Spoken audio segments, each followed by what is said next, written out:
يغطوها بأنه هي سالفة تمرد على قوانين الدراسية اللي من خلالها يثبت أنه هو نتشر أو قوي أو سبع، أنه سباعية أنه يعني بس أوسوأ. يعني ليش نحمل كل مسؤولية على على الطالب؟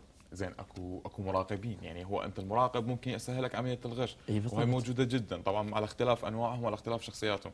يعني على سبيل المثال تلقي مثلا اكو مراقب يحب يجامل، يعني هو الرجال عنده نوع من المجامله فيحب يجامل سهلها للطلاب. لا وغير هيك شيء ممكن تلقيه يعني ضعيف الشخصيه، وهاي لجنه كبيره وما يسيطر عليها، فبالتالي انه الغش ايضا تطلع من ايده وحده. وهم اكو مثلا تلقيه سلبي، هذا جاي وقاعد على الكرسي وانتخ ونام وخليهم ايش يسوون ما يسوون كيفهم. بالضبط. او طبعا اكو ناس خطيه يقول لك هذا يعني خطيه هذول الطلاب ويدرسون فيسهلك الموضوع. بالضبط اي فيسهلك الموضوع، يقول لك اوكي خل تمشي العمليه واوكي والناس تمتحن وتقرا واللي ينجح ينجح واللي ينجح ما ينجح. طبعا اكو نوع جدا خطير احمد من ذول المراقبين، انه هالمراقب يعني ممكن ياخذ اجور ماليه. هذه كارثه طبعا، ياخذ اجور ماديه او يسهل الطالب معين الغش، وهذا الموضوع طبعا يعني جدا خطير. يعني هذا في ضعف وازع ديني واخلاقي، وبعدين هذا تحطيم للمؤسسه التعليميه اللي جزء من اجزاء الرقابه والتربيه والاخلاق لا انا اوكي هذا كله انا ما عندي اي مشكله به. اكو عندي مشكله معينه اللي هي طالب يعني هو خطيه سهران الليل كله ويدرس ويجيب يودي وملخصاته وكتبه، ويجي حتى ما يقدر يباوع، يجي لك هيك هو نايم ويريد يعني بس يريد خطيه يلزم الورقه. هذا ليش يغشش ويضيع تعبه؟ يعني انا اقول لك يا محمد، شو رايك؟ شوف هذا الشخص اللي تتكلم عنه واحد من 3 اشخاص وجهه نظري. اما يكون هذا ضعيف شخصيه بحيث انه يريد يبين للناس انه هو يعرف شيء هم ما يعرفوه، عنده شيء هم ما عندهم، يعلم عليهم مثلا، ماشي مثلا يريد يحسب عليهم فضل. هاي شغله. ممكن يكون يريد يكسب حب الاخرين والاخريات. والاخريات حلوه الاخريات. اخريات ايه خطين تجون نغشش؟ لا لا ماشي. زين هذه مساله. النوعيه الثالثه او يعني الشخص الثالث ممكن يكون يعتبرها نوع من انواع المروءه. يعني شلون يعني الشيمه العربيه تاخذها مثلا شيمه وكذا، وشلون هذا صاحبي صديقي. بس هي على فكره يعني هم اكو تساؤل هنا يدور، انه هل من موجبات الصداقه انه لازم اغش، يعني لانه هذا صديقي لازم اغششه، واذا ما غششني هذا لا صديقي ولا احبه ولا احترمه ولا لا يا احمد. بس هي بعض الصداقه مو انه تعلم شلون يغش. الصداقه انه تعلم شلون يدرس، شلون يخطي هالخطوه الواحده. يعني انت مثلا دايم لليوم يوما سنه سنتين، ممكن سبقته بسنه او هيك، من اللي راح يغششه؟ من راح يمشي له امره بذاك الوقت؟ فلازم تنصحه بالعكس، تعلمه طريقه. برايك انه النصيحه هي الاساس في علاقه الصداقه. يعني الصداقه ان تصدق مع صديقك، مو انه تغشه وتكذب عليه وتغششه بالامتحان وتعلمه على السلبيه. بالضبط. ما ادري عندك شيء صار لك ساعه تقول لي تاشر لي بس خلينا نروح اكو فقره عن الغش ونرجع لهم مره ثانيه مشاهدينا الكرام.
واحده كلش. طلعت الاجابه غلط. طبعا مثل ما لاحظتوا يعني ممكن يكون مصير اي واحد يغش مثل مصير مستر بن. فيعني الله يعين، الله يعيننا بالامتحانات ويعيننا على المراقبين. المهم ويانا هسه على التليفون الأخت أسماء من بريطانيا، وهي مهتمة بشؤون عدة شؤون متعددة المواهب، لكن أيضا مهتمة بمجال الطبخ، وعندها هي آدمن في بيج على الفيسبوك عن الطبخات العراقية والأكلات، فممكن تفيدنا بفقرة عن الأكلات اللي تفيد تنشط الذاكرة، اللي ممكن تطبخ أو تؤكل أثناء الامتحانات حتى تساعد الطلاب في أداء الامتحانات وعلى المذاكرة. فنحيي ونرحب بأختنا أخت أسماء. حياك الله أخت أسماء. مرحبا، أهلا وسهلا. أهلا بيك. أهلا بيك. أهلا. شو محضرت لنا اليوم؟ طبخة؟ أي طبخة؟ محضرت لكم شيء بسيط عن الامتحانات، عن الأكلات الخاصة بالامتحانات. حلو. احنا من كم يوم سألنا الأعضاء على صفحتنا وصفات الطبخ العراقية على الفيسبوك. كان عن الامتحانات، شنو الأكلات اللي تسووها لأولادكم أثناء الامتحانات اللي تخليهم يتحملون ساعات القراية الطويلة وتساعد الذاكرة. حلو. فكانت إجابات متنوعة، هواي ناس كانوا خايفين يجاوبون. ما أعرف، الظاهر الناس ما عندهم معلومات كفاية عن هذا الموضوع. أي. بما إنه أنتم تحشون على الغش، إحنا ليش نغش أصلاً يعني غير لأنه ما نتذكر؟ أي أكيد الذاكرة هي الدور الأهم. طبعاً أكيد يلعب دور الأهم في الموضوع. إذا متفقين، شنو الشيء اللي يخلينا نتذكر؟ اللي يعتقدوه المشاركين اللي جابوا على السؤال، اللي يعتقدوه إنه فترة الامتحانات، واحدة من الأعضاء جاوبت بعد فترة الامتحانات استعديت لها لين أعرف تخلي يعني على حد لبتها تسوي لها مشويات وتسوي لها تعطيها فواكه وتعطيها نسكافيه هواية وشاي منبهات. حلو. وواحدة ثانية قالت الجوز والكاكاو والموز مفيد للذاكرة. وواحدة قالت فيتامينات وفواكه. واحدة قالت البطيخ والعنب والرقي همين فواكه. حلو. واحدة قالت أنا بنات صغار بس